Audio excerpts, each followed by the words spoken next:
queridos, tudo bem com vocês? Espero que sim. Hoje teremos a nossa última parte da aula sobre o nazismo. Essa aula é muito importante para a compreensão da Segunda Guerra Mundial. Já sabemos, como temos aqui no nosso slide, que os nazistas eles estão no poder na Alemanha de 1933 a 1945, que coincide exatamente com o fim da Segunda Guerra Mundial. Nós falaremos hoje de um dos aspectos mais relevantes que vai permear toda a Segunda Guerra Mundial.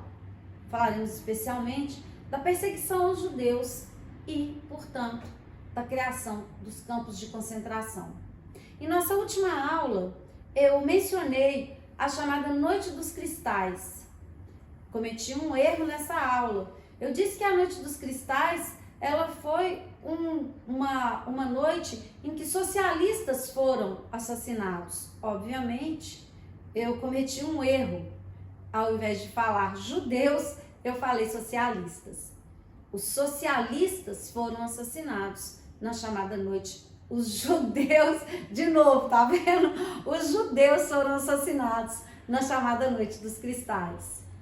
Toda essa preparação no momento que os nazistas chegam ao poder, acaba desencadeando uma das maiores tragédias históricas, que foi a criação dos campos de concentração.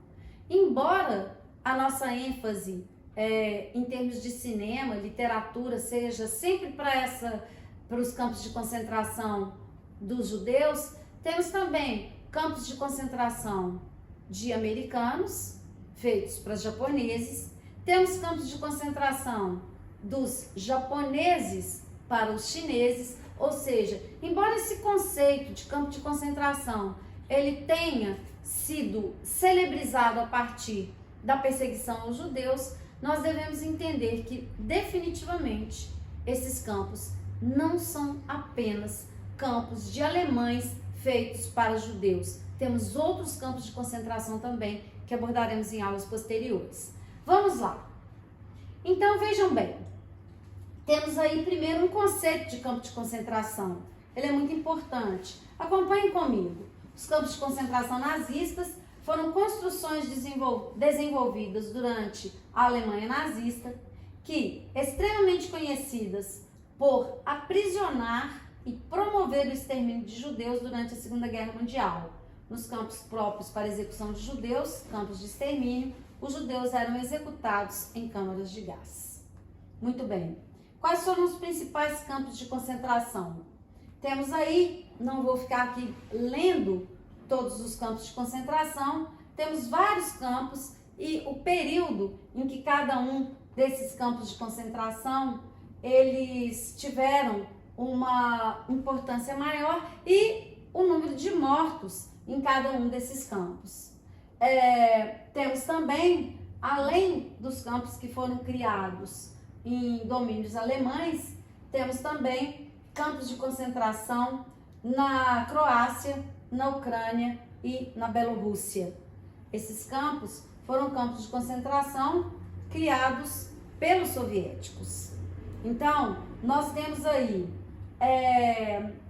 a ideia, né, que introduz a aula, que os campos de concentração, e aqui temos alguns exemplos, e os mais conhecidos que foram os campos de concentração dos judeus, mas temos aí outros campos de concentração. E mesmo na atualidade, podemos falar, por exemplo, da situação dos palestinos e de campos também que abrigam palestinos. Não vou entrar aqui em detalhes sobre essa questão, mas ainda podemos perceber esses campos presentes ainda na atualidade, como o exemplo que eu citei, os campos de palestinos, embora alguns considerem que a gente não possa falar em campos de concentração. Aqui temos duas imagens que retratam esses campos de concentração. Temos aí a primeira imagem, que é o campo de Auschwitz, que é o principal campo de concentração nazista. Ele foi, na verdade, o maior campo, e no portal desse campo está escrito: o trabalho liberta. Isso tem a essência dessa frase, ela está ligada inclusive à vitória dos alemães no início da Segunda Guerra Mundial, utilizando mão de obra dos judeus na indústria de guerra alemã. Então, esse mito, né, do gênio militar de Hitler, na verdade, ele encobre uma questão essencial, que vai ser justamente a utilização da máquina de guerra, não só da utilização da mão de obra dos judeus, mas dos países também que foram invadidos por Hitler, e a indústria desses países ela era colocada a serviço dos nazistas. Na segunda imagem, temos aí os judeus em uma cerca eletrificada de um campo de concentração. É o mesmo campo, Auschwitz, e esse campo ele ainda pode ser visitado na Alemanha, na Polônia. Esse campo pode ser visitado ainda na Polônia, pela importância que ele tem. Bem, é na Polônia? Acho que não é na Polônia, não.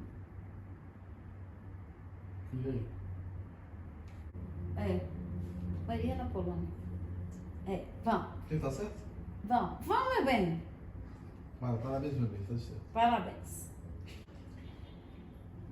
Aqui temos outras imagens, todas essas imagens retratando justamente esses campos de concentração, são imagens de judeus, lembrando, não é, pessoal, que não eram só judeus que eram colocados nos campos de concentração, judeus, homossexuais, ciganos, comunistas, ou seja, esses campos, embora eles abrigassem principalmente os judeus, definitivamente não eram só judeus que estavam nesses campos. Quando a gente pensa nessa política de pureza de raça, na política, o arianismo, defendido por Hitler, nós podemos entender perfeitamente essa perseguição a todas as chamadas minorias sociais. Vamos lá. Muito bem, agora falaremos da solução final, que é o extermínio dos judeus. É muito importante essa questão da solução final. A solução final foi então um plano de extermínio dos judeus. Ele foi aprovado por Göring, que era considerado o cérebro do governo nazista. Ele aprova a criação em 31 de junho de 1941. Esse plano, chamado então de solução final, ele é criado por Heydrich e Himmler, que são dois líderes da SS, e tinha como objetivo a erradicação total dos judeus da Europa. Propunha que todos os judeus que não pudessem trabalhar para os nazistas seriam mortos imediatamente. Os que tivessem aptos seriam forçados a trabalhar até que a exaustão os matasse. Proposta de extermínio dos judeus na Europa: plano de fome, o exílio para Madagascar, o fuzilamento e as câmaras de gás. Então era todo um plano muito bem elaborado para simplesmente exterminar os judeus. Por isso temos que ter muito cuidado, principalmente na atualidade, com qualquer discurso que criminaliza, seja uma raça, hoje não usamos mais esse conceito, seja um grupo social, seja um grupo étnico, seja um grupo por sua opção sexual ou qualquer outro. Nós sabemos as tragédias históricas que isso já desencadeou. Muito bem. Aqui temos, né, já falamos da SS, as tropas de elite. Temos aí a imagem de Hitler passando em revista as tropas da SS em abril de 1938. Por que a gente coloca essa imagem aí no final? Para a gente pensar como que essa questão da militarização, ela prepara essa perseguição aos grupos minoritários na Alemanha. E como que a gente revive em muitos aspectos, no período atual, né, no momento que a gente está vivendo, essa questão do discurso de ódio, que hoje é uma realidade que permeia os discursos no mundo, principalmente com o que a gente chama hoje de ascensão da extrema-direita.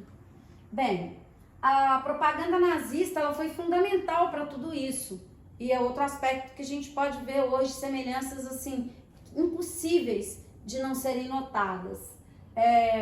Goebbels, ele tinha um lema: um império, um senhor, um povo.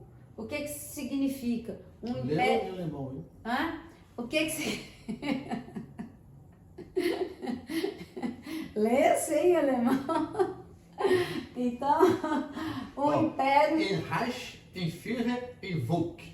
Ah, eu não vou usar, eu não sei nem inglês, vou saber alemão. Então, olha só, em 1933 temos a criação do Ministério da Propaganda, que foi dirigido por Goebbels. Esse Ministério da Propaganda ele é fundamental nessa construção da política que vai sustentar os nazistas. O objetivo é assegurar que a mensagem nazi fosse espalhada através da arte, da música, do teatro, de filmes, de livros, de rádio, de material educacional e imprensa. O ministro da propaganda, Goebbels, tinha duas tarefas principais: assegurar que ninguém na Alemanha lia ou via ideias contrárias ao partido nazi e assegurar que as ideias nazi foram expostas de maneira mais persuasiva possível. Ou seja, não a aceitação de ideias dissidentes é o que a gente assiste no mundo em grande parte hoje, né? Essa intolerância com qualquer ideia que não seja hegemônica, o que é um grande perigo. Uma citação importante, o essencial da propaganda era atingir o coração das grandes massas, compreender seu mundo maniqueísta, representar seus sentimentos. Compreender seu mundo maniqueísta é toda a polarização que a gente vive hoje. Tudo interessa no jogo da propaganda, mentiras, calúnias, e para mentir que seja grande a mentira, pois assim sendo, nem passará pela cabeça das pessoas ser possível arquitetar uma tão profunda falsificação da verdade. É aquela história que muitos já ouviram: uma mentira dita 1000 vezes se transforma em uma verdade. Esse é o grande perigo.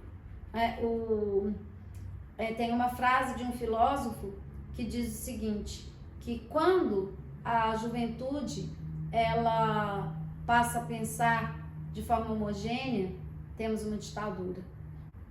Bem, aqui temos essa questão da juventude utilizada por Hitler como o principal alvo dessa propaganda ideológica, né? A juventude serve ao líder, todas as crianças de 10 anos na juventude hitlerista, e os estudantes, o estudante alemão luta pelo Führer e pelas pessoas. Então, todas as pessoas em torno de um ideal de um Estado e de um ideal hegemônico, né? E não passível de contestação.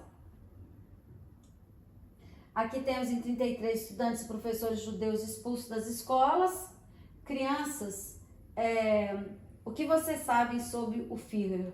Né? Então, o tempo todo essa propaganda nazista para atingir as crianças, para construir essa ideologia de unificação de uma única ideia.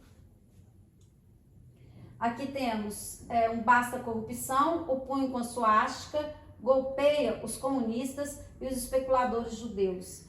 Sempre essa ideia de perseguição aos comunistas como o alvo e com o discurso anticorrupção. Ou seja, o governo que está no poder é um governo que não tem corrupção, e quem teria construído a corrupção teria sido os comunistas. Ou seja, muito essa ideia que ainda a gente vê no Brasil: um determinado grupo inventou a corrupção. E os comunistas, os nazistas, como se sabe, faremos inclusive um trabalho nessa etapa sobre isso, o discurso é um discurso moralista o tempo todo. O trabalho que faremos tem a ver com a utilização de droga pelos nazistas, não só pelo alto comando nazista, mas também pelo exército alemão. Então, o discurso não corresponde à prática, é a ideia, uma mentira dita 1000 vezes, ela vai parecer uma verdade. Na segunda imagem, temos a imagem novamente de Hitler, simbolizando a pátria.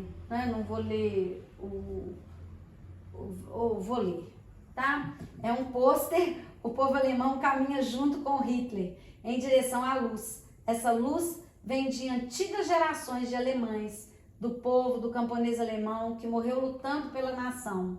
Pode ser na Primeira Guerra ou na Segunda, mas principalmente essa luz vem de um único homem que pode levar a Alemanha a um grande futuro, com educação, cultura e sem corrupção. Esse homem é Hitler. É sempre esse discurso do Salvador, não é sempre o discurso de um homem que vem para salvar, que é o Messias, que é o Salvador, que é aquele que vai redimir a pátria de todos os seus problemas. Como a gente sabe, isso nunca foi possível em lugar algum do mundo. Bem, aí temos, para finalizar a aula, algumas indicações de documentários e de alguns filmes. Fica aí a dica, não coloquei aqui, de um filme soviético, o Vá e Veja. Quem conseguir encontrar, sai de toda essa história do cinema norte-americano, da romantização sobre o nazismo e sobre a guerra, sobre a Segunda Guerra Mundial, e é um filme absolutamente chocante e sobre um outro prisma, que é justamente o prisma soviético. Então, um beijo para vocês, espero que tenham entendido, espero que tenham gostado. Tchau!